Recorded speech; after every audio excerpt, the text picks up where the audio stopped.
Well, good morning. Kunjani uyaphila? Sikubingelele once again ku-episode yethu iMbizo podcast. Siyakwamukela. Igama ngumxolisi uStressless waMhlongo. Ungasilandela enkundleni zokuxhumana, all right? Usilandele sikwazi ukuthi ke sixoxe ngendaba ke ezahlukahlukene. All right, so ukhumbuleke ukusubscribe kwi-channel yethu iMbizo podcast or ke iMbizo TV. Ezike ubona nje iMbizo podcast. Sharp ke siyabonga. All right, today sino Khansela uZamani wakaKhuzwayo. Sifocusa kakhulu kuma projects under i-department yakwa Human Settlement esifundazweni sakho lesaKwaZulu-Natal, but then sobeke sesinciphisa ngifuna sifocus kakhulu kazi eThekwini. Remember ukuthi iTheku one li metro ndiyona metro ekhona esifundazweni lesaKwaZulu-Natal. So maningi ama projects ezindlu akhona amanye awo asethatha isikhathi ukuthi aphele, amanye awaqalile. Kune backlog yama title deeds ekufanele akhishwe anikezwe abantu. Kokunye kuphele 10 years, kuphele 20 years. Abanye abantu sebeze bashona behlele endlini, but then ama title deeds awekho. MfowakaKhuzwayo, asikubingelele Khansela, uyaphila? Angibingelele mfowamhlongo, ngibingelele nakubabukeli emakhaya. Sure mfethu, no siyabonga kakhulu ukuthi ke sinawe namhlanje. Ngiyazi ukuthi ziningi kakhulu izinto esingazixoxa, yabona? But ke I know today ngizofuna sifocus kakhulu kule yama projects ezindlu lawa khona la eThekwini. Yabona, under umasipala lo weTheku. Okay, mhlamba siqale kwi committee ohlala kuyona noma kwi portfolio ohlala kuyona la kumasipala waseThekwini yakwa Human Settlement. Yes, Human Settlement, Transport and Infrastructure. Okay. Sikhuluma ngezezindlu, sikhulume ngezemgaqo, roads, storm water, i-project le failure yakaGodeben enanikhuluma ngayo noSiyane. Yes. Kuphinde futhi kuzoba real estate laba abakwazi ukuthi basho ukuthi le ndawo ingadayiswa nama processes kanjalo noma kufuna la kwenziwe le rezoning yonke yenziwa kuleli committee ngekulona. Okay, so before nje singene kule yezindlu sani how far ngale yakwa Godeben because usuyimentionile. So sengi interested because I know ukuthi enye yama projects engwalandela kakhulu and engine interest kuwona, yabona? That is why sasikade sinoSiyane and then senza part 1 and part 2 of episode le yakhe. And ziningi kakhulu izinto ezavela okwagcine ngifike ku conclusion ukuthi le project yeGodeben it's something engeke izeyenzeke anytime soon. I'm not sure noma ngikhuluma iphutha yini. No, ngivumelana nawe mfowamhlongo, angeke izisukume le project. Akulula ukuthi isukume ku izathu engiyibukayo ukuthi umasipala wajaha ukwenza into oyibone isebenza kwamanye amazwe, kanti thina la sinemboni yamatekisi okunokwesaba lokuthi abamatekisi uma ngabe ingasukuma le nto lana izobanikeza inkinga. Okubhlungu ukuthi imali le ye-grant funding it's been spent entweni eziningi kodwa singasizakala umphakathi ungasebenzi. I was very disappointed ngomsombuluko kwi-budget speech kababa uMeya le ezobe debate kusasa. Umeya balula uGodeben ekhuluma as if into ezosebenza njengamanje. Even in Sheepbridge City uthi banemali ebudget lapha kwi-corridor yase-Bridge City. Yes, but kwi-financial year yakulonyaka bazobheka uC3 ukuthi bawuqedelele baphinde babheke uC9 kanye no I think it was no 640. So but ngokwami angiboni isebenza le nto, mhlambe in future iyosebenza kodwa kwamanje angiboni because bajaha uqala be-implemente into ama-stakeholders amanye engavumile uma ngabe befaka i-proposal. I don't think ukuthi balikhuluma iqiniso ngendlela ngoba yonke into isithanda ukuba nzima manje, akekho ovumayo nalaba bamabhasi nabo futhi lamabhasi la a private Yes. Yes. nabo futhi abahambisana nayo kakhulu yize noma kugqame kakhulu imboni yamatekisi. Yeah. Are you aware ukuthi ama-bus stations lawa akhona awekho sesimeni avuza? Yes, le elaphana nje ngase-Midway. Ayikho esimeni, kukhona ngisho amanzi aphuma phansi. Even ngisho ilokhuza i-technology le beyifakile ayisasebenzi. It's a pity ukuthi-ke every month umasipala ukhokha imali ye-cleaning nemali ye-security okuyimali ebalelwa ku-2.3 million rand every month. So manisuke nihleli Khuzwayo kuleli komiti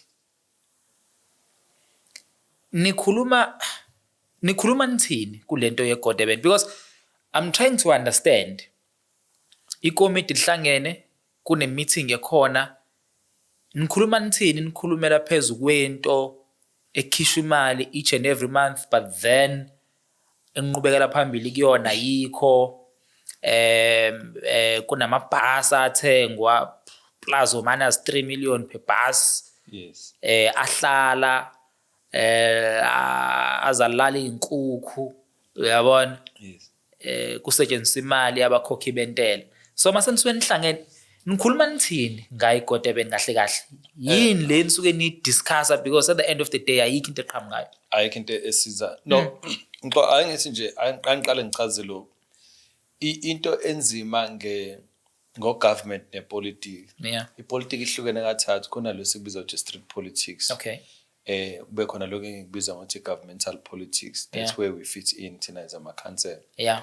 Bese kuzoba ne-boardroom politics. Laphana ku-government, uma usulaphana, anything that happens laphana, it's all about numbers game. That's one. Two, ngizokuchaza ukuthi ngithini. Two, into eza ekomidini, into eza ama-items afika nawo ama-unit bewaletha ku-chairperson. Bese uma sesihlala umhlangano, sihlala phezu kwento elethwe ibona. Okay. Kuze kube isikhathi la mhlambe thina isikhanselazi si-requesta khona into yama-oversight, okuyinto engingathandeki kakhulu koza kwethu. I always say ukuthi let's do oversight laphana, let's do oversight. Every time masenze oversight, kunezinto eziningi ozofika ni-discover ukuthi ayihambi kahle. Uma uGod Durban uzohlala ungalethi lutho ekomidini njengoba sizohlala mhlawumbe kulela sonto noma isonto elizayo, amakhansela amaningi ayofuna. Obviously izinto ezofika ezobe zilethwe ilaba ngokufunda-ke ama-item nezinto ezithile nokubuka ukuthi kwenzakalani on the ground. Ila ubusuqala khona-ke useniqala intervention, senifaka imibuzo, senithola ezinye izinto eziningi, sefanele-ke nikulwele ukuthi lokho kulungiswe. So lana sigcine nathi samakhansela, mawuthi uzokhumbula i-report ka-AG. Okay, yes. Ekade yenzela umkhandlu eThekwini kwi-sitting yokuqala. Ukuvezile ukuthi iTheku asinayo i-robust oversight, which means ukuthi sikhona singamakhansela kodwa i-oversight asiyenzi ngendlela efanele. Unfortunately u-AG mayikhuluma akakhulumi as per political party, ukhuluma nge-council as a whole. Yes. Of which-ke noma ngabe sikhona thina sikwenza kwinhlangano yethu, but if iningi lingakwenzi, then u-AG uthatha the holistic council, not individual political party. So khona there is a very huge setback. Kwiside lamakhansela ukulwela lezi zinto ukuthi zenzeka angenzeki. Okay, and then kunethembe lathunyelwa umengameli uRamaphosa ukuthi akuzobheka indaba yenkohlakalo kumasipala waseThekwini. And i-SIU iyona edila nalo msebenzi lowo. Last time ngichecka kwathiwa kwagqekezwa kwi-office elalinikezwe bona, uyabona? Hamba ibanga elinganani leyo nto leyo? Ma ungasi-update because surely it's something mhlambe-ke iphakame na kwi-council manisuke nihleli. Noma kwinto engekho ekomidini lami, yes. sibe sikho khasi izinto ekanje. kuyinto ekhombisayo ukuthi kukhona isandla semvelo. Akwazi ukuthi office eliphethe izinto ejulile kodwa bese kuthiwa liqhekeziwe. Langaqhezwanga sonke lesisikhathi. And elinye lama office vele kufanele ilevel ye security ebe phezulu. So noma ke izinto ekanje zihambe zisilimite thina amakhansela mase nifuna ilokhuza i-intervention noma uquestiona one kuzothwa into isisenkantolo sub judice, so ayikwazi ukuthi discusswe by politicians. But kukhona that's where ke the boardroom politics fits in, ukuthi kukhona abantu abathile abahlala ema boardroom then they discuss izinto ezithile, badlale i-chess ukuthi lento abayenzayo they know what they do. All right. Kumasipala waseThekwini kunenqwaba yemjondolo. Yabona? Cishe khona nekhona kunemjondolo ekhona. Unfortunately lemjondolo le asipheli isikhathi esingakanani ishe uhulumeni afika abaprovide ngothayela ukuthi abaphinde bayivuse lemjondolo.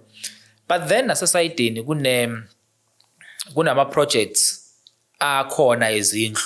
Yes. Uyabona? Mawuya ngala ko west nako inner north yonke leyo nto le nako south kunama projects ezindlu. But iwari yami imjondolo ayipheli, lama projects kwawona lama projects awapheli. Right? Yes. So currently mangaka ama projects kumasipala waseThekwini anenkinga noma ngithi athatha kude. Yes. Ekufanele ngabaphelile kahle manje. Yes, ongawakhumbula nje. Maningi mxo mawuthi imjondolo ngeke iphele uqinisile. Ngokwama states athi sinama informal settlement more than 600. Sure. Ama household awu 474,000. Sure. Uconfirmile futhi ubaba mayor kwi budget speech yakhe. What is said ukuthi ngokwe budget kuthiwa this year sizokwakha izindlu ezu-1,613 kule financial year Yeah. Yes, but ithi target ye medium term plan ga ANC ne EFF ne IFP ngoba ibona barana lo masipala ithi i-target yethu 5,000. When I joined umasipala mina ngo-2016 the target was 5,000. Manje sesithi the target izoba i-period of 3 years.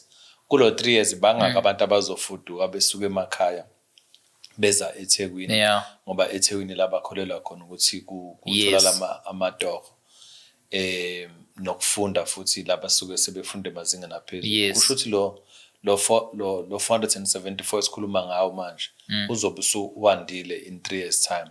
Ne-rate esikhula ngayo ivele incane. Okukhathazayo ke mfowamhlongo lokho okushoyo ukuthi kunama projects. Isekhona sinama projects ezindlu ngizothi more than 100. More than 100 ambalwa amawadi angenawo. Kwi-council edlule bekunento ethi si-reprioritize imali from kumanye ama projects siyisa kuma projects amathathu okwama i-project yakwaXimba ne-project yangapha kwaNyusa. Now sithatha imali kuma projects awu 27 sekuthiwa siya-reprioritize sisa kuma projects awu 3. Unfortunately uma ukuthi ubuyibuka live uspeaker refused ukuthi ngikhulume kuleya lokhuza kuleya item. Wenze nje isiqiniseko sokuthi angikhulumi, angazi ukuthi ngani kodwa ngibatshelile ukuthi ngelinye ilanga bayokubona kwabona uSaul eDamaseko. Yangibuza ku-EFF ukuthi babe ngeke eDamaseko uSaul wenzakalani. Kodwa ke ngithi bayokubona. Isizathu esithi ngisho njalo, how is it possible ukuthi kube nama projects awu 27 lama projects wonke awaphelile kodwa kuthiwa sinama savings kuthathwa imali engango 23 million iswa kulama projects amathathu. Why? And lokho sikwenza ngenyanga eyandulela inyanga yokugcina sikwenza kusele 2 days ukuthi kuphase ibudget. Ukhumbula new financial year izoqala ngomhla ka1 kuJune. It shows ukuthi kumasipala weTheku 1 we don't have a proper project management. Because if wenza i-project mxo you'll have your project plan ezosho ukuthi day 1 senzani up until the last day. With project management you'll have your project costing. Ezosho ukuthi le project izobiza imali engaka. Yes, siyavuma ukuthi kuzokwenzeka kube nezikhathi la khona ekuzofuna ukuthi uthasisele mhlawumbe ngezimo ezithile. Mhlawumbe ngenze ukuthi indawo ukuthi noma yayenziwe feasibility study mhlawumbe ibe nama challenges. Those are the possible challenges esikhuluma ngawo ukuthi mhlawumbe lokhu kungenzeka. But lokho esengikubalile ukukhombisa ukuthi kumasipala, but the other factor enza ukuthi ama projects aseThekwini are fail is because of corruption. Ngizoquantify lokho esiqhubeka. It because of corruption. You cannot have a project with a budget ebese wena ufuna edition ka 3 years uphinde futhi ufune imali engaphezulu kwa 70%.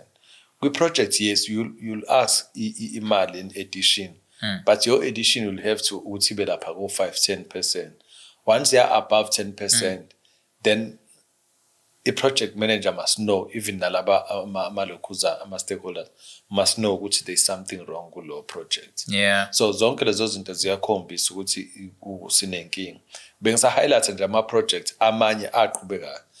Then mase sibana lama projects ke mxo okuyiwona angikhathaza kakhulu asehlala ever since ngaba icancel up until today from 2016. Yes, kuze kube manje nyaka nani ngicancel kuze kube manje awaphelile.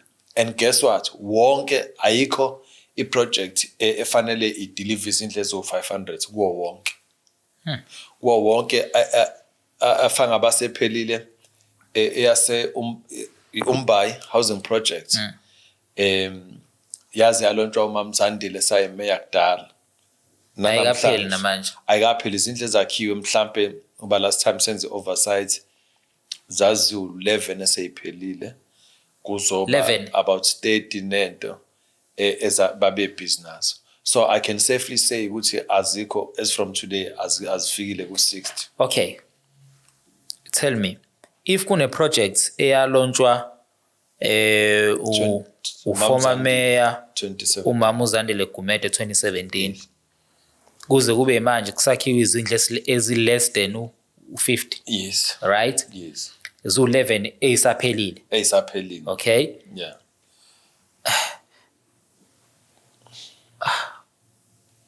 It's worrying fact. Ngiyakubona ukuthi ucontractor usuke ekhokheliwe. Ucontractor angithi kuthema kwenzeka befaila ukwenza iproject. Yeah. Kwase kuba naleya element le ye COVID. Okay. Kwase kuzegcina expire isikhathi sanga extend kwase kuthiwa ufakwa ilokhuza i-application entsha ilokhuza ye-tender. But mina my question was ukuthi ivele iCovid ifike ngalesikhathi efanga ngabe vele sesiqedile. Ifike ngalesikhathi vele efanga ngabe izindlu sekuhleliwe kuzona. Bekuvele kubhizi kwenziwana. And mawubheka ukusetshenziswa kwemali kuyakhathaza. Unfortunately angiyiphethe report yalapha. Kuyakhathaza ngoba infrastructure yonke inqalasizinda khona isiyenziwe. Kodwa mawuzoyicomparisha namanye ama projects nama costing akhona iya kulento ekade ngisho ukuthi one of the point enza ukuthi lama projects afaile eThekwini is because of ilokhuza corruption. Okay, Khuzwayo, ngicela ungenze ngi-understand mina, right? Yes. Angilona ikhansela, so I don't know kwenzakalani. Yes. Makuthiwa kuzolaunch iproject mhlamba sifanisa neproject yase Inanda Stop 8. Yes. Uyabona? Yes. Makuthiwa kulaunch iproject, then mina njengomuntu ongazi lutho ngale zinto zepolitiki nani. Yes. Ngisuke ngilindele ukuthi kuzokwakhiwa izindlu, ziphele izindlu bese zinikezwe abantu. Yes. Abantu bangene bayi-occupy izindlu. Yes. Uyabona? Then yini lesuke isibamba ukuthi kuze kuphele iminyaka zingaphelile. Now uma ungichazela ngicela senze isibonelo ngeproject yaseNanda Stop 8 because I remember ukuthi kwake ucontractor wake wathi zingaki izindlu sezakhiwe. Yes. Only to find out sekutheni azakhiwanga lezo zindlu. Kwazi kwaphoqa ukuthi yani khona. Niyobona. Yes. Wenza isibonelo esihle inanda nami stop 8 kwakufanele iphele ngo-2019. Yes. Ofanele iphele ngo-2019 uma kufika i-report okay basebecela uku-extendelwa isikhathi bavunyelwe ukuthi bas-extend isikhathi. Okay, bacela based on what? Angithi ngenkathi kade ukuqala i-project lapha kunabantu ababevele benenkinga nokusuka. Okay, yes. Ukuthi baye kuma-transit camp. Yes. Kwase bakhona ama-delays. Okay. Yes, ba-extendelwa-ke isikhathi. Okay, yeah-understandeka lokho, sure, yeah. Kwase kufika i-COVID.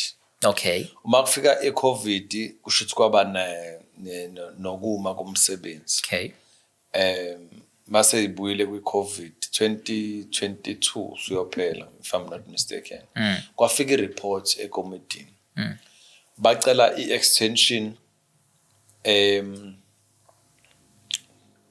ka-18 months with an additional funding ka-43 million rand. All right. Remember, i-project isisebenzise imali engango-99 million rand. Then I ask ukuthi kule mali abayifunayo why bemenshina kakhulu ukuthi i-COVID ibe ne-impact ukuthi kube ne-delay. Ngithi mina u-extend isikhathi, I'm happy about it, I don't have a doubt. I even ask ukuthi is 18 months is it enough? Bathi bona yes is enough. Unfortunately ke ngafunda i-agenda ngase ngihamba ngiye site ngiyobuka. Yonke into engibuza with an experience or sengibuya ebuya khona yeah. Yes. Then ngase sibanga leyo ukuthi I don't understand ukuthi i-COVID idle kanjani imali.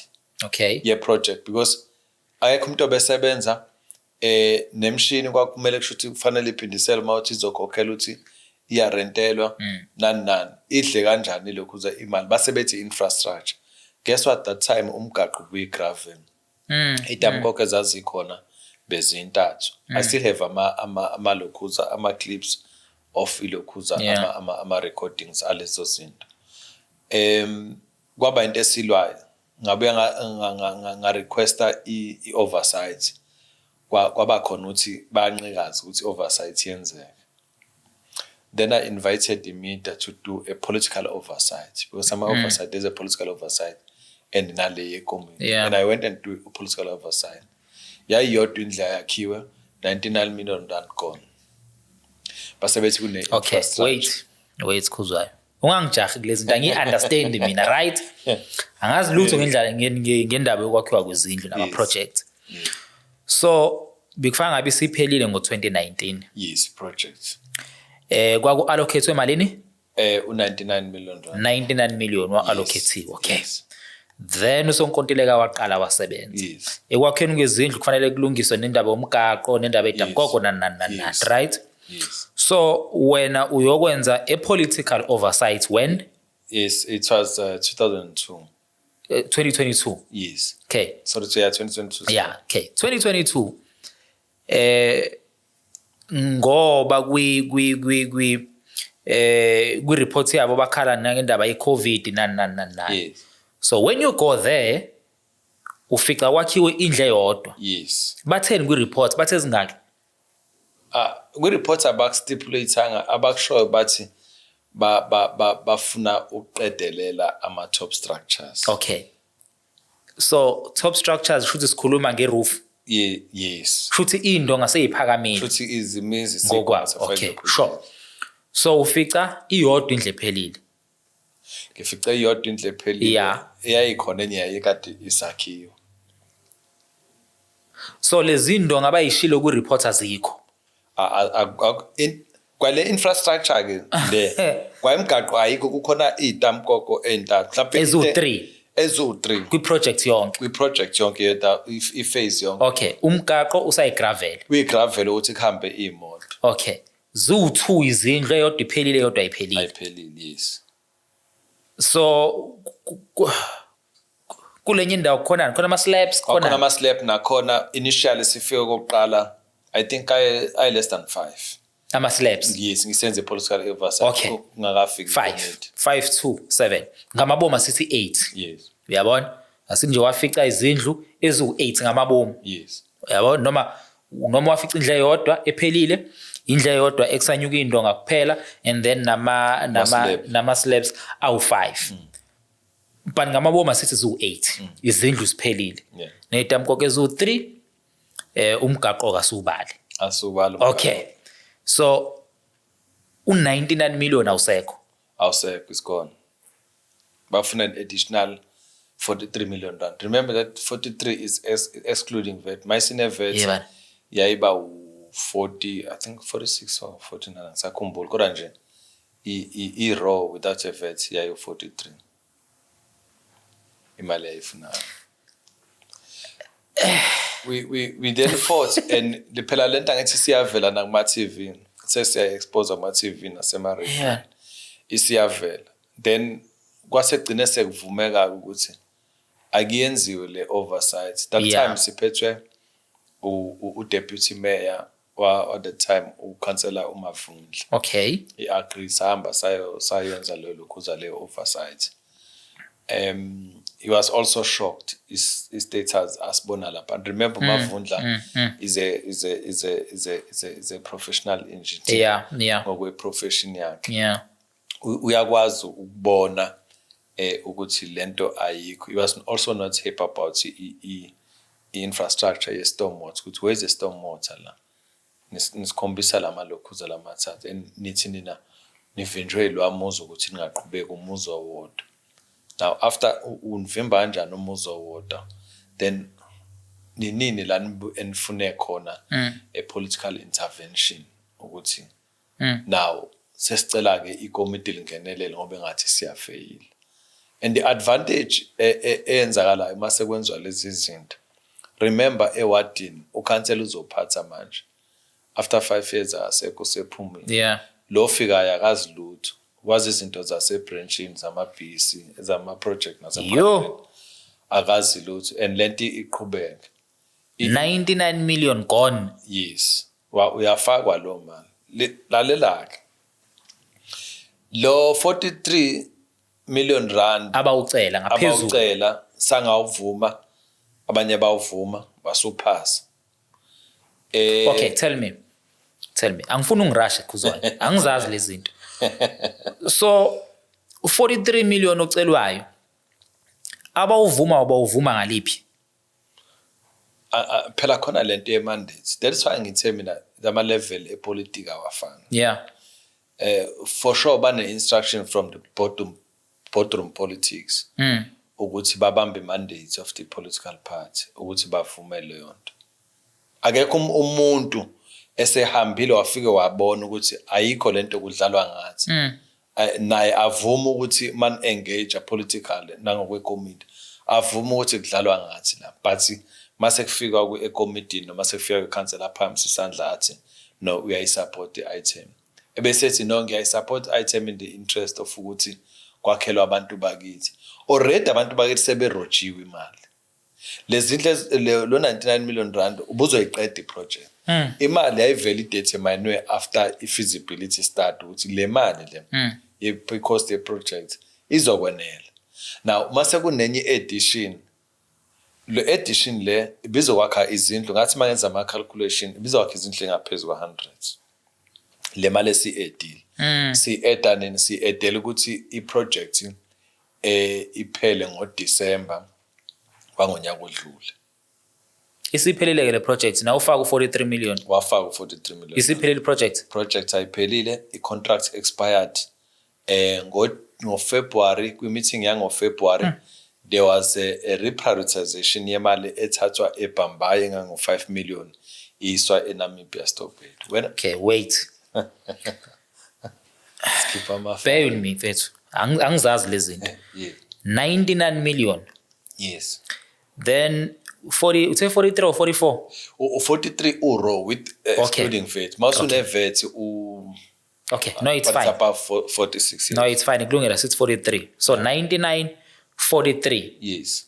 kufanele kuphele ngoDisemba akuphelile and December then 18. and then sekuthathwa enye imali yenye project ewu5 million Yes. iyo eda kule mali Kule mali. Now okubhlungu ke nakho ke ngalokho okubhlungu ukudlula konke uzobona ukuthi again I still maintain i-status quo sami ukuthi i-corruption. Uma i-contract si-expire ngo-December 18 2024 okay the executive committee ngoba sasivele sekwi-recess ngaleso sikhathi umeya no-city manager wakufanele bathi bazosebenzisa usection 36 ba-extende bona i-contract because they are aware of it. Kodwa they decided not to do that. Now uma sekuqala ukuhlala i-council uma kuphela uJanuary noma esontweni lokuqala kuFebruary sekufanele i-report ka-city manager nekameya ekubalula ukuthi bona benze usection 36 allow le contract ukuthi iqhubeke then bese bethi thina njenge-council asikunote noma nakho sasingeke sibe happy ngabo kodwa kwakuzosho ukuthi they follow imithetho nemigudu efanele. Okay. Yes. Ukuthi bayidla imali. Ngoba phela very obvious ukuthi imali kodwa babezobe beyidla ngokwemigudu efanele. Manje they decided not ukuthi bakwenze lokho. Bathatha imali kwi-project yaseBhambayi engaphelile. Bayisa kuPenamibia Stop 8 ene-contract expired. When I spoke ngibuza ukuthi how can we reprioritize imali sise kwi-project expiredwe i-contract. Then I asked for legal advice. Ulegal wathi he admitted ukuthi yes iyaqhubeka it because of a contractual agreement between umasipala and iLokhuza and i-contract but there should have come a committee approve noma signot ukuthi kunento ekanje and baphinde babalula ukuthi akuzuba na additional cost. It's just an extension of time because bahlulekile ukuyimita but now bahlulekile ukuyimita but still siphinda si-eda imali. I can assure you Mfowethu Mhlongo, there's more money will be requested about that project. I can assure you that. Ingaphelile khona inje. Ngoba itiyela kade lifakwa I think was it last week or last 2 weeks. Khona lengafaka khona itiyela. I know le yana. Ngikhuluma ngomgaqo wodwa mangathi itiyela ngafaka not the whole project. Umgaqo wodwa lothi uma ungena usuka uLokhuza masujika uthi uhamba uya ngakulo le ndawo le enestays. Iwona kuphela osanetiyela. Lo phumele Khongo. Yes. The rest akakabi nali Lokhuza itiyela. Ilezo zinto ezenza ukuthi zisithusa. Uspeaker naye kwi-council meeting uma sengifune legal advice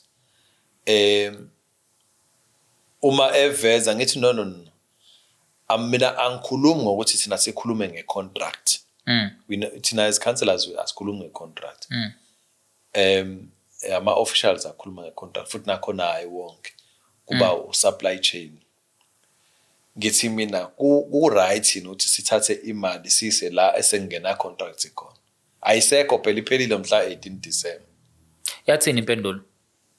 Speaker wavela ngitshela ukuthi ngimislead i-council ilalelwa abantu abawu 500,000 kwashawa cima zonke lezo zinto. And the big question so if uspeaker ethi mislead the council uymislead kanjani? That's an argument. One iphelile ni project. Ayiphelile. 2 i-contract kodwa iphelile.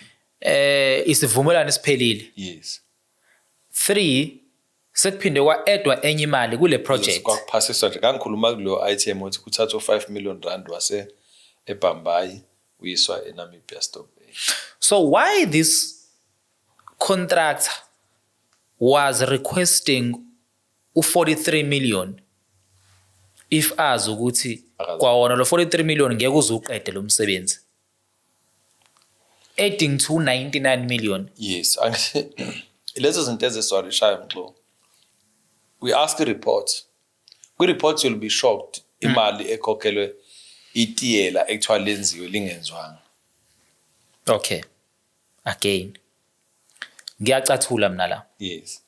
So kunemali ekhokhele itiyela. Ekhokhele itiyela. Lokho kukhona kwi report ya submit. We report that is black and white. Okay. That table in our copy. Kukhokhelwe itiyela. Yes. Okay. Imali inde. Mawukuthi roughly I think it was 35 million rand. Okay. 35 million. Yes. For itiyela. Yes. Uma niya khona likhona lelo tiyela. Alikho Samba Graven. Alikho Samba Graven. Yazi ihlalele thina. Nona sihlele eminyango sinethwa imvumo. So kwi report kuthiwa kukhokhelwe itiyela likhona 35 million but then itiyela alikho lapha emgaqweni alikho alifakiwe. Alikho itiyela emgaqweni. Njoba ngisho ukuthi manje imbuzo uthini? Project manager wayehluleka and we end up thina ama councillor nathi sesixabana sodwa. Because I mean gangibuza ukuthi no phela anikwazi ukuthi nisitshele into ebhalwe phansi kodwa singayiboni. Can we have answers? I mean obvious unoza kwethu from the ANC. I'll say it outside and now EFF ababe defend. Kwi EFF I was standing no Councillor Ndlovu. Yes, I was standing no Councillor Ndlovu no Councillor Gwala committee lalingahlukaniswa. Okay. Ama councillor la usuke defend because I need to understand lento politika ngiyazi. If ama councillor defender asuke defender ini umsebenzi ungekho ungazange uze wenziwe but imali iphumile. Ilento emandate mxo. Party line.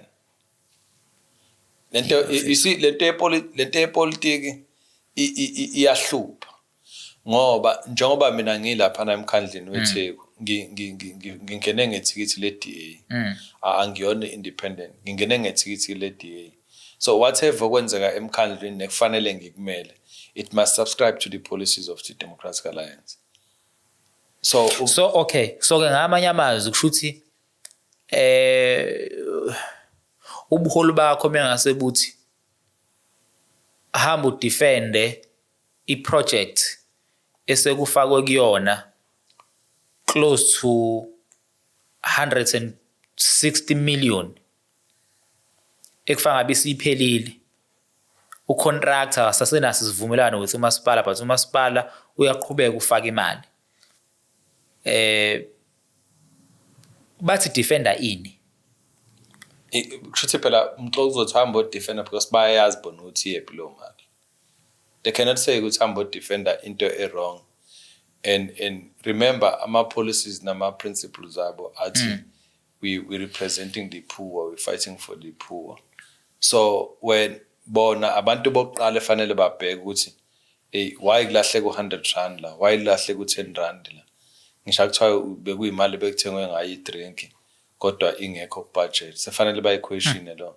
Now mase kwama million it shows ukuthi it's all about them not the community.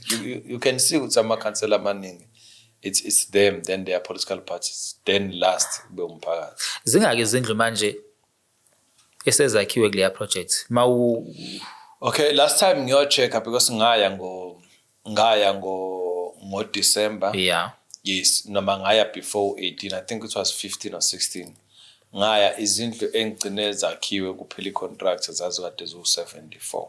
74. Yes, izindlu efanele zakhiwe lapha nazo 343. Kwakusakhiwe 74. So akusiwona ngisho half. It's not even half. Even namanje mawungaya khona I can assure you. But yes, baqhubeka bayazakha but azikakabi no half.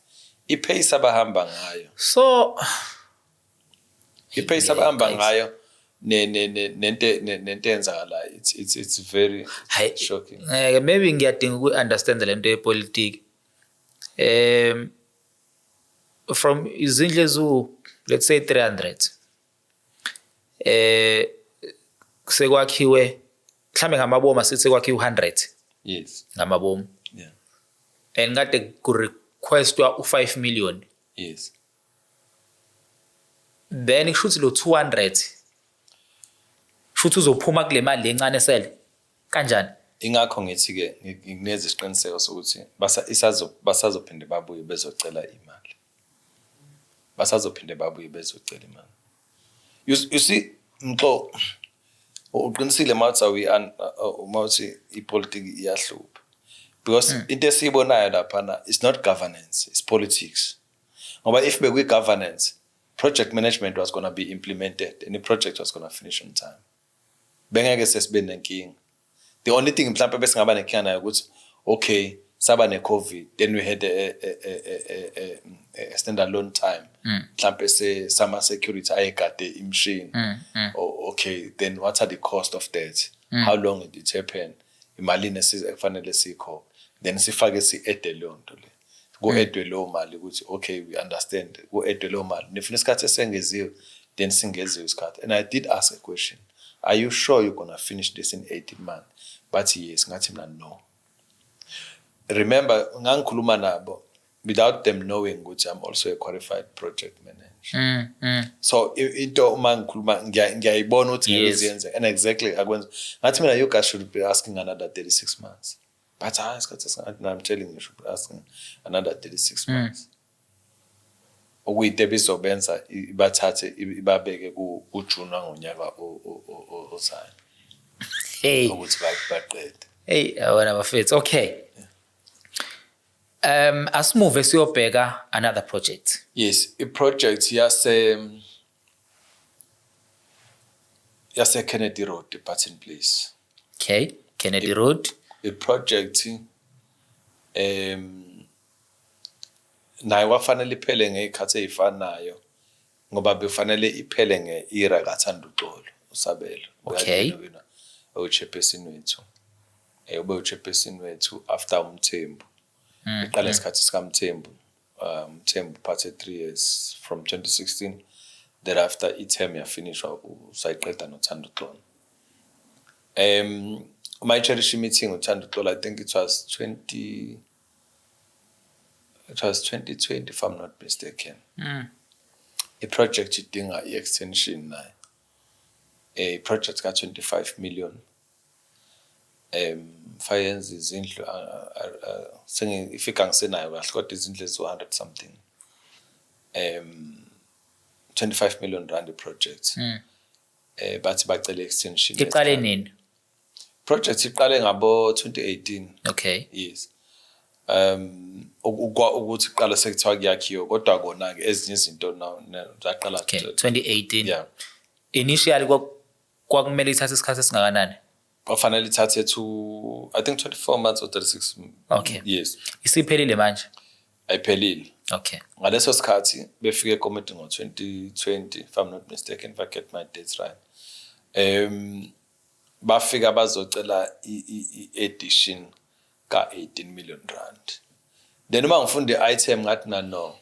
25 million rand or 25% cost of a project. Now, also for an additional 18 million.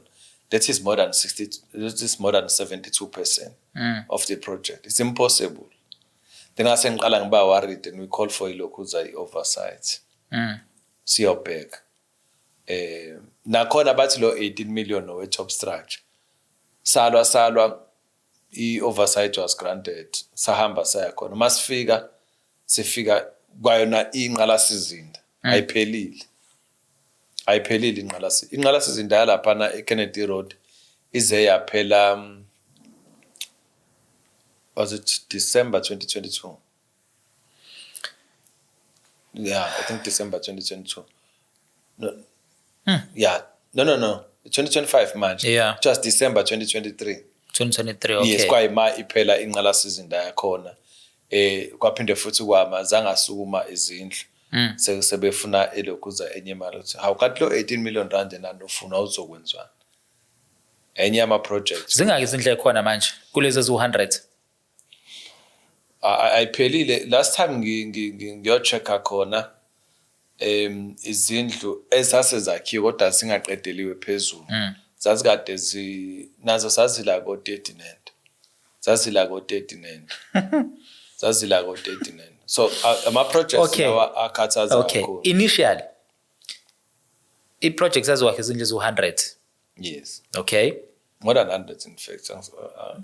No, it's fine. Let's just say 100. Yabona? Sho noma ngathiwa risenthweni or risentheli, it's okay. Asi cap ku100. and the budget kwaku 25 million. Yes. Okay. Yes. Babuya bezocela u18 million. 18 million. Ngaphezulu and additional. Nesikhathi. Yes, ukuthi I think it was u2025 manje. Yes. Aziphelile. Ayiphelile. Ikhona imali abasayifuna. Bebengakafuni imali futhi bebengakafuni nesikhathi and that project yona project inkathi ngilwa ekwafika isikhathi sokuthi ngizizwe ukuthi ngiyasaba nami uma sekukhona insizwa engitshelayo engeke ngiyisho igama ikwamasipality ekhuzwayo awuhlehle ndoda ngithi mina yini athi ngeke la ngiyonakala khonoza kwenu ngathi mina amakhansela eDA awantshontsho athi cha I'm not saying ukuthi khona amakhansela eDA kodwa khonoza kwenu aba involved so it shows abadlayo nabo yes it shows and indicates ukuthi nama official they get to a stage la khona bethula konakala because bayazi ukuthi ingane zabo zizolala engadlile and I did step back kule project ngize ngabuyela ukuhamba wesikhathi to hold on man I chose this thing so wena wawuhlehla ngoba ubona ukuthi izoshaya inhlangano yenu noma wawuhlehla ngoba usabela impilo ngangihlahlela impilo yami ngoba umuntu mayisekutshela in confidential yes and wathi even shaqama umuntu la ngikhomba ngesibhama I won't mention the name because I know that if you mention igama lalo muntu vele nami ngobulawa naye abulawa rather ukuthi kufe mina but leyo yena wayikusho ngoba esindisa mina but leyo kwakuyi official yes it was an official wayikusho ngoba yena efuna ulokhu ukusindisa mina uthi no lana ngoba yayisihambe kakhulu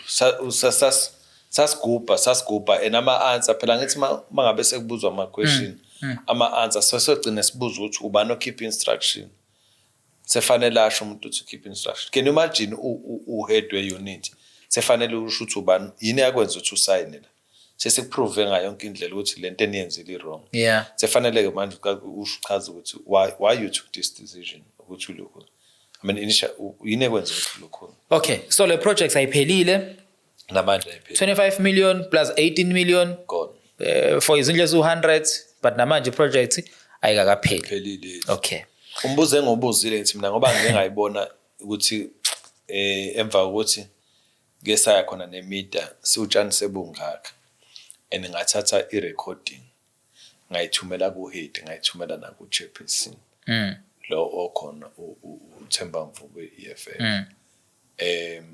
no that time uThemba Mvubu kwaba uchairperson bamkhipha bafaka umkhize babona ukuthi bayidinga iEFF waphindwa abuyisela bekade kumkhize ngamthumelela then babathi 5 cents oversight kuze kube namhlanje le oversight ayikakenziwa and when you calling for oversight ayenziwe now nginombuzo ukuthi ke ngoba amabhuku ayavalwa every June 30 lowa 18 million rand wangalesa sikhathi ngabe kusasebenza wona namanje njengoba beqhubeka abakha ngabe kusasebenza wona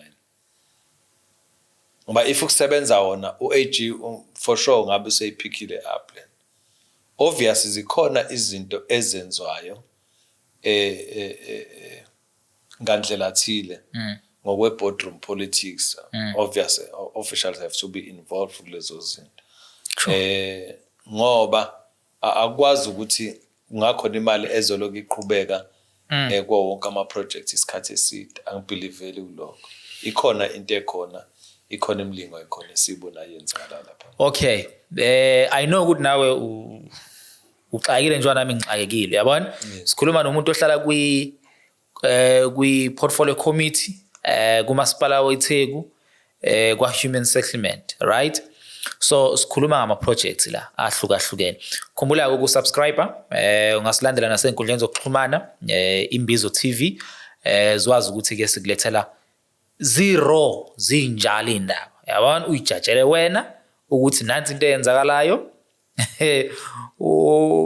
and ukhansela ukhuzwa ukhuluma ngokuthi in fact lezi zinto akhuluma ngazo izinto abuya athi ireport ikhona yalokho uyabona so akusizona izinto akhuluma ngoba eyicabanga so wena mase ufuna ukufaka ipolitiki uthi ukukhuluma kanje ngoba usuka ngala kanje but guys come on does it make sense sekutheni kungane project izinto ezu300 99 million kwakuyi budget yakhona kwabuya kwazo requestwa 43 million kwabuye kwa-addwa futhi another 5 million kuyona yonke leyo mali but i-project ayiphelile even u50% of walezo zindlu lezo ezu300 awukakapheli awukakafikwa kulezo kulo 50% so usijajela wena asimove sekwenye projects mfethu maningi lama project masipala waseThekwini and I'm worried because nesibalo sabantu siloku sikhula abantu ababa semjondolo abantu abasuke befunwa ukusaviswa umasipala so i-department kumele yenze sure ukuthi abantu bayithola izindlu bayaphuma emjondolo abahlala kuyona uyabona so asibheke enye project futhi enye i-project ile yase eBanana City. Okay, iku-Banana City. iBanana City ise what 23. Okay. Uma use University UKZN. Oh, okay. Uhamba ngo M19 lapha ngaphesheya kunezindlu Oh yes. Yes, that's it. Oh yes. Yona bizwa ngeBanana City. Oh, okay. Yes, oh, okay. Yes. Ngiyazibona yeah. Leyo ke. Bese kodwa ke uphase 1 wenziwa ngale not kuleli side olibona ma ku M19 leli ngale elisithele eliseva ku university. Okay. Yes, i-project yakhona ilapho noma ngenayo ifika kahle ukuthi izindlu akufanele benga but i-budget ayu 80 something million rand. 80 something million yes. Okay. Ngama sithi 8. Yes, imali esisetshenzisiwe i-modern 30. I think bathi 37 38. Okay. Imali esisetshenzisiwe. Izingaki izindlu kumele zakhiwe sezizonke? Izindlu efanele zakhiwe lapha na ku phase 1. Nakhona zo 100 nento. Kwase kuzoba nento ebizwa ngokuthi dislodge nayo efanele yakhiwe na inendleko zakhona. Okay. Yes, deal nezinto ze sanitation. Yeah. One kwakhwe ama-trans camp olindela la ufakiswa khona abantu bafakwe laphana olindela bakhosta u500,000. Okay.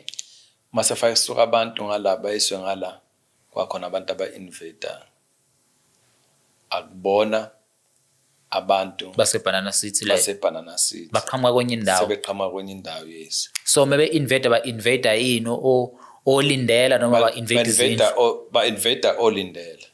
Now angithi fakusukela abantu la bezo allocatewa la. Yes. Babekelwa ngoba sebe allocate bese kwakhelwa izindlu. Inkinga oqala lesafike side discover. And thina siyazi ngoba sesikhala ngokuthi i-project fanele ngabe siphelile. Nicela isikhathi ukungeza isikhathi kwi-project kodwa fanele ngabe siphelile. Yeah. And asazi ukuthi kwenzakalani kwi-project. Luckily ke mina ke enkathi kufika i-report kase ngazi ngoba ward councillor it happened ukuthi kube ward councillor wethu wayengitshela ukuthi akekho happy ngezinto ezenzeka eBanana City. I-project since engenile u2021 i-project yalokhuza iya delay. Baloku bemtshela lokho kusasa baphinde bamtshela okunye so wayengekho happy ngendaba yalokhuza i-project le. Sacela i-oversight nakhona must discover lokho sasiphinde discover ukuthi izindlu yayingekho indle yayikhona kwakunama site asesevisiwe ayo 15 or 16 mangithi ama site asevisiwe iloko thina sikubiza ngeziza uma isiza sesiza sasesifakwa ipipe lendle lafakwa ipipe lamanzi ibizwa ngokuthi leyo site has been serviced. Okay. I recall ukhansela uGwala ebuza ukuthi sizokwakha izindlu ezingaki la. Base besho ukuthi sizokwakha izindlu I think bathi 32 noma 34. Okay. Ngoba zizoba i-days ezinye zizobhekala yes. I-oversight yokuqala le esasiyenze last year. ebese sibangane ukuthi kunento abakhulume ngayo bethi idinga imali okuwucingo ofanele lifakwe bathi bona lesebalenza ucingo sifika ucingo likapheli babhiza abantu balwenza ukuthi oluphi kanti lolu enithi nalo selwakhokhela uma ukuthi lisenziwa njengamanje iyabangwa lona but then sahlala phansi before siye kwi-site uma sifika as councillors saya e-ofisini lika project manager sacela wonke ama-official bezos-update ukuthi kwenzakalani before besithathe through then we discovered ukuthi there's a project manager kamasipala esalwa because waphuma i-report ukuthi umasipala umxoshile project manager ngiseleke manje khona project manager wakamasipala yes enamfica esayithini esamfica esayithini okay sure yeah use-consultant kule project this project manager uphuma lapha eKennedy Road uxoshwe ngoba kade silwa thina laphana silwela leya project before ngithola ama-threat then waseba i-scapegoat ukuthi yonke into izoblenyelwa kuyena because I recall simquestiona wayekhala impela wapho indoda endala yakhala no wakhala ngoba sasifuna impendulo manje ukhaliswa yini ukhalisa ukuthi akakwazi ukuphendula ingoba ungazi uphendula mhlawumbe uyasaba ukuthi okunye angasakuphendule so manje kuzoba inkinga kuzo-expose abanye abantu kuzoba inkinga naye wayithole sesenkinga le misebenzi ngani nibuye niyithathe le misebenzi le ibuye futhi inikhalize ngoba khona omama nobaba enisuke nibafihle obviously yacaca lokho uzokwenza mase mfica lapho seyi-consulted and I ask a question ukuthi ufunani lo la ngibuza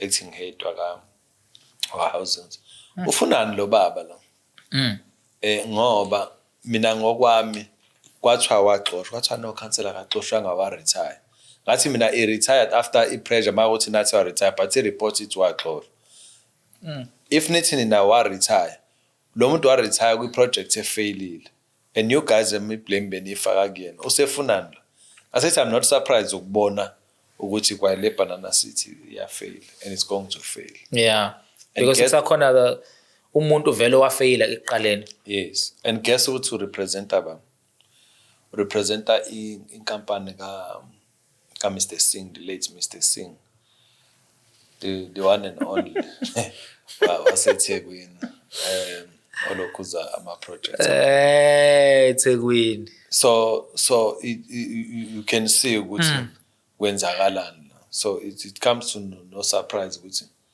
now sengiqala ngiyarealize now I understand ukuthi kwenzakalani eKennedy Road sure now I understand ukuthi kwenzakalani mfethu yabona nje la seBanana City angisafuna ukuthi ngiluke ngena kuma details kuyona ngoba kwamina ngizozifakela istress yabona yes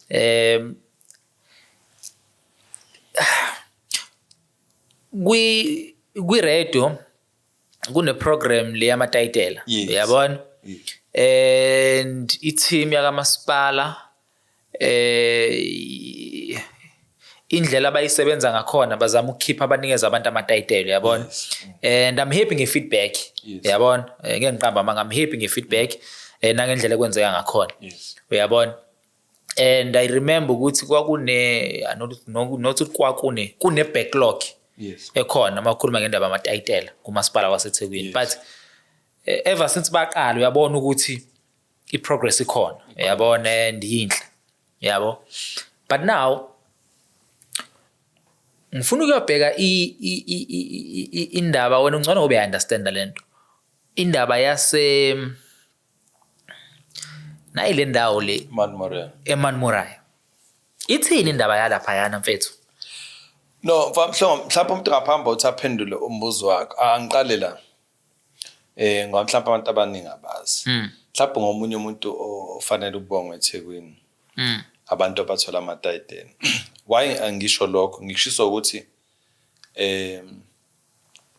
ngiqala icampaign amatayitela ngenza ama interviews mhlawumbe konke ama radio stations khona eThekwini ngaphandle kwalapha kwagogo abazange bakha Visteri kuphela.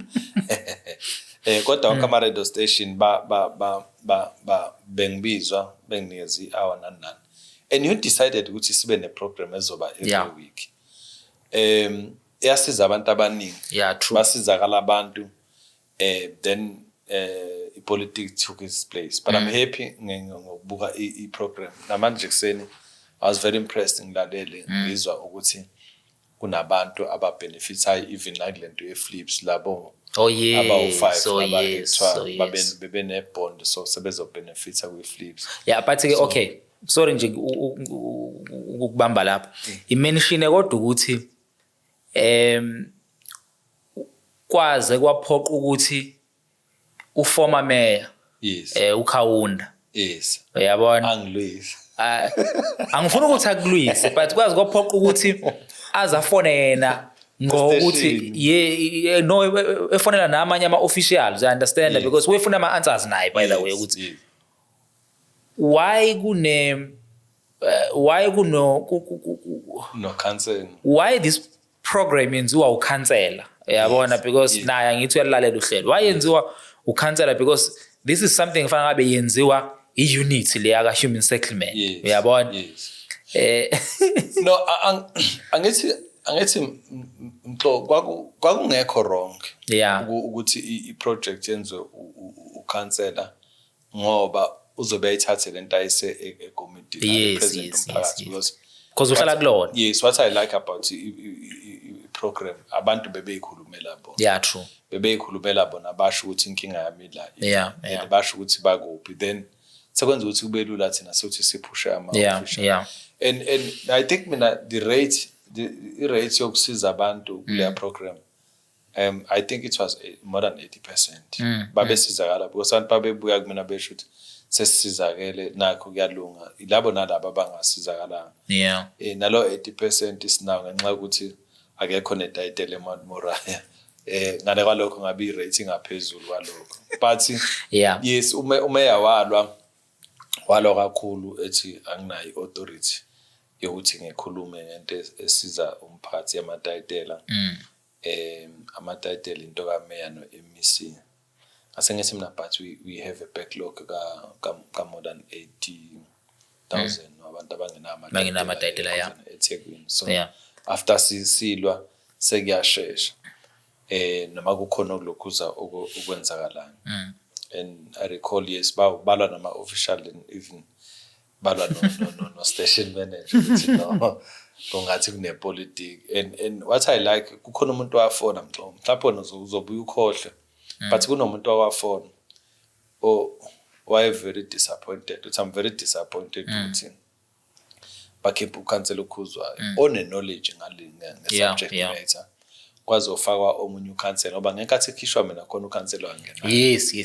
From another political party. Yes, wafika in fact kwaku-deputy chairperson wethu umkhansela umkhize wangapha kwewadwana. Akasele umkhansela manje. Ngoba uhlalo wethu kwakuthanda uXolo Sabelo abale uthanda uXathi ngekaye lapho. And I think ukuthi wathatha decision right. So akwazi emsazweni ukukhuluma into ongayazi. Wafike nayikhulumela ngamanzi futhi wafunda iscript. Babuya abantu I recall ukuthi ongasakaza ukusakaza abantu bekuhlupha bekhuluma ngoba into ethinta impilo yabo it was nothing angaze ngimention ukuthi ngiphuma lapha enhlangano yepolitiki program angaze ngize ngimention and umuntu a very prominent ANC member eThekwini wafona emsakazweni ngisho ukuthi is very disappointed ukuthi ngakhesha umuntu osiza abantu just because of political affiliation. And I even got a call kamfowabo kaBaba Sibiya the late Sibiya waseNanda. Yes. Umfowabo yes wangifonela. Ngiyambona. Izwakalisa naye unganeliseke ngoba umlandelo omkhulu ohlelo lakho. Unganeliseke. But personally I'm proud of into esayenzayo. And I'm very proud ngawe ngokuthi you more than being a radio personality. You are an activist abantu oba izinto ozenzayo.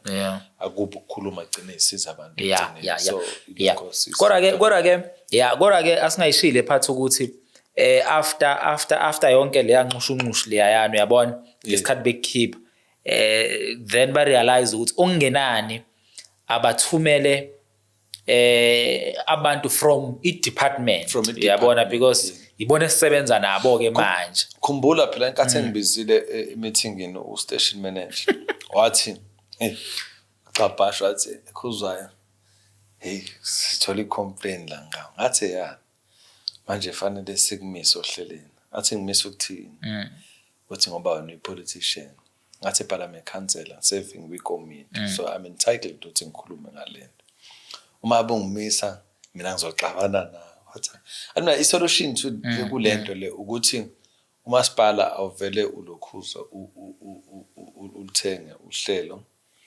ulokhuza uqhubeka lokhuza usiza uletha abantu yes okuyibona letha ama-officials ukuthi azokwenza which is also a very good thing ingakho ngithi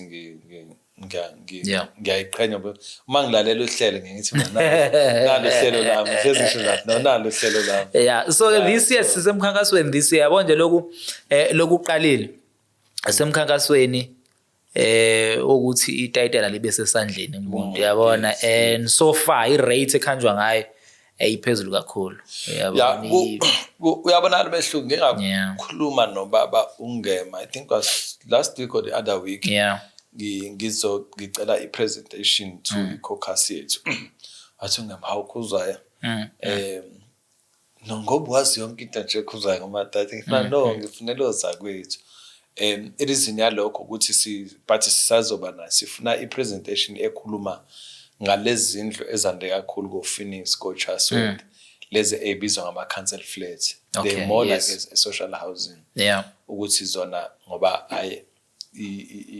awaphumi kuzona amatayitela bambala abantu abanazo 1 2 okunye i-status sezikuzona senza ukuthi umasipala nawo kube nzima ukuthi ufune ukhipha amatayitela ngoba azikho right even ne-recipient nayizosho ukuthi eyiphathi isivele siyadilika indlu so ngakho sifuna uku-engage nabo kulokhuza kuleyo level bese ngibuya ngiza kule yase-Mount Moriah Mount Moriah before kodwa ungene ku-Mount Moriah sorry khumbula ukulandela i-program Imbizo breakfast show Monday to Friday between 6 and 9 emsakazweni izwi lomzansi and if kuwukuthi outside of iKZN sine app izwi 98 FM ungasilandela nje silalele le program le ukhuzwa akhuluma ngayo iba ngama Wednesdays from 10:08 sure Mount Moriah yes no iMount Moriah njoba sasilwile salwa kwaze kwafika isikhathi la ubaba ungema engibiza khona ethi council Khuzwayo indaba yaseMount Moriah inkinga kodwa silwile sesigcine sifinyelele kwisixazululo esithi fanele kwenziwe i-audit ubhekwe abantu abalapha ama challenge aseMount Moriah njengoba ngisho ukuthi unyaka 25 lo akekho noyedwa umuntu onetayitela challenge yokuqala ikhona eMount Moriah yenza ukuthi udelay ukhipha amatayitela ngokwe-department ukuthi imize laphana you 2400 ama-sites akhona laphana akhi kunemizi engaphezulu kwa-400 ekwi-servitude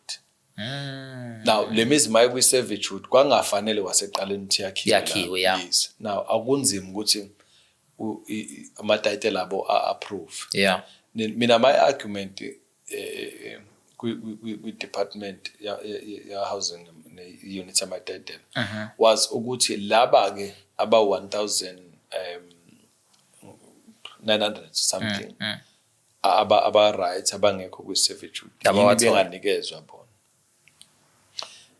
kwase kuba khona into ethi kuzoba ne-audit akwenziwe i-audit labo makumele ukuthi fanele basuswe kwi-servitude bamove then you have to motivate and do i-item ezoyiswa ekulokhuza kwi-council for approval but it was a very bad decision or wrong move by umasipala ukuthi kwasekuqaleni wenze izindlu endaweni engafanele ukuthi yenziwe umbuzo wami uthi yathini i-feasibility study abayenzayo kuze kufinyelele ekutheni bona beze benze ngale ndlela abalokhuza abenze ngayo ngoba akufanele kube khona indlu ezwakhiwa uma khona lo line kagesi lomkhulu yes akufanele be khona izindlu ekhona.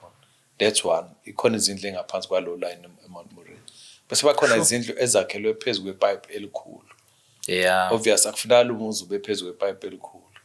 Ngenilanga kuzoba ingozi. So ilo problem elokhuza ekhona. Zakhiwa kanjani pho lezi ndlu because ngeunderstanding yami hlezi kuthiwa azingakhiwi izindlu la kunepipe khona ngaphansi.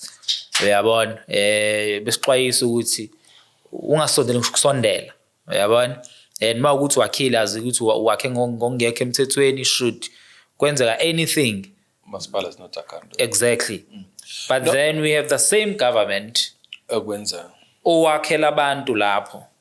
Angithi lento yepolitics ipolitics mazoyimixa negovernance ibiye ilokuza isishaya because lapha akufanele kusebenza ama policies environmental assessment ukuthi ithene environmental assessment yalana ithe kuvumelekile singakwenza ngesikwazi ukuthi sikwenze then bathathe lo report ba implement yona. But remember ukuthi abantu baseMount Moriah naseMount Royal masithi Mount Moriah include neMount Royal ngoba nayo ayinawo basuke komashu kaEle beyiswa lapha so ukuze benzwe abantu belokhuza ukuthi babe happy base bakhona abasusa endaweni ethile ezimjondolo from eMount Moriah kodwa kakhulukazi la eMount Royal abantu abasuka kamashu kaEle so abantu vele ababevele bezama ukuthi bejajuliswe political so umuntu wepolitiki njengami ngithi angekho happy ukuthi kwakho izindlu ezi-1600 masipala financial year le ezayo uma wangibuza ukuthi ngifisa ukuthi zibe ngani ngizokutshela ngifisa ukuthi zibe 10,000 to 20,000 bese bethi yes singazakha ngale budget but kuzoba izindlu ezodili me trying to impress abantu sefike ngivume lonto le noma wrong yenziwe egcineni bisinikeza inkinga lento eyenzeka lapha now ngenxa ukuthi isikhathi sesiside 25 years sekunabantu lapha esebahamba endaweni one kwi project enkulu kanjena kuye kube khona nalento ama misallocation now khona engeyona ama human mistake a political ukuthi ufanga ngabe umuntu ungena kule ndlu angayitholi indlu yakhe ithole omunye obvious lento sizodinga iprocess ukuthi ashintshwe alokhuza ka housing so na kuzoba nzima ukuthi ubaba ungema amnikeze itayitela lo muntu ebese kuzoba abanye bagcina sebeyidayisile imizi abanye sebashona imizi sisele nama families aseyabanga owayibhaliwe ukuthi uyibeneficiary mhlawumbe akanamandla noma usehlala kwenye indawo o useganile zonke lezo zinto le sinomthelela but mina la ngixeka khona ulokhuza umasipala ukuthi laba ba ready bona fanele ngabe sebenikeziwe izindlu lapha sekunenkinga ye-encroachment which also comes with a problem ukuthi akwazi ukunikeza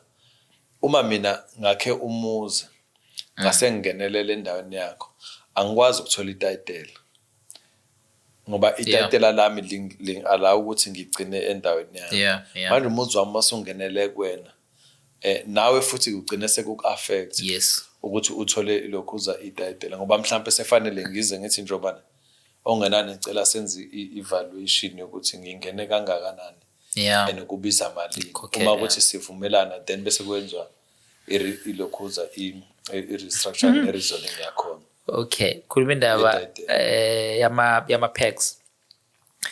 Kunomuzi eNanda yabo siyovala manje because of isikhathi eKhongo. Uyawazi? Wakwakhuluma ngayo emsakazweni and I took a drive. Wawubona? Umuzi uphele emgaqweni uyistairs. Hey guys.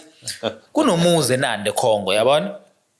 What balwa is it 50 something god? 50 58 ukuthi phela le ndawo iphinde sorry not 53 cents iphinde ibibe nalento ka 108 yabona nje kunomuzi owakhiwa uthe se extender waze wangena emgaqweni then they've decided ukubhodloza umgaqo yabo they've decided ukubhodloza umgaqo usekunele ikamera ukuthi kunele whatever le abasuke beyakha yabona kodwa ngamanye amazwi mengase kuthiwa kuzophambana imoto kulowo mgaqo kukhona imoto ekuzofanele ukuthi ime yes ngoba izophazamisa ngaya ngabuka ngasengibuza ngaya kulokho ngakhuluma ngoba ngaleso sikhathi bafethu sibonana njalo nobaba Mngema sibadlobo isimene esinjekwenziwa njani wathi phela umuntu encroach indawo kagovernment kufanele idilize. Now the question is it possible ngempela ukuthi bayidilize njengoba kwi-stairs and for sure umnikazi for sure umuntu onamandla ngandlela thina ngoba leyanto leyana bafethu ngoba phela angithi usuka emgaqweni yanazi hey usuka emgaqweni uya esayithini yakho kune space yes ekufanele ushiye kune space esibelonga kumasipala usudlile leselika masipala space wazodla ngisho umgaqo womphakathi hey bafethu uthanda ubanzima okay mfowakho uzazivale mfethu uyabona ngiyazi ukuthi sisazobuye sikubize because siningi izinto ekusamele ikhulunywe kade isifundazwe sihlasela indaba yama storms so ama floods uyabona so kunabantu njengamanje abangakayitholi izindlu zabo kuma floods oqala namanje labo bantu abakayitholi izindlu so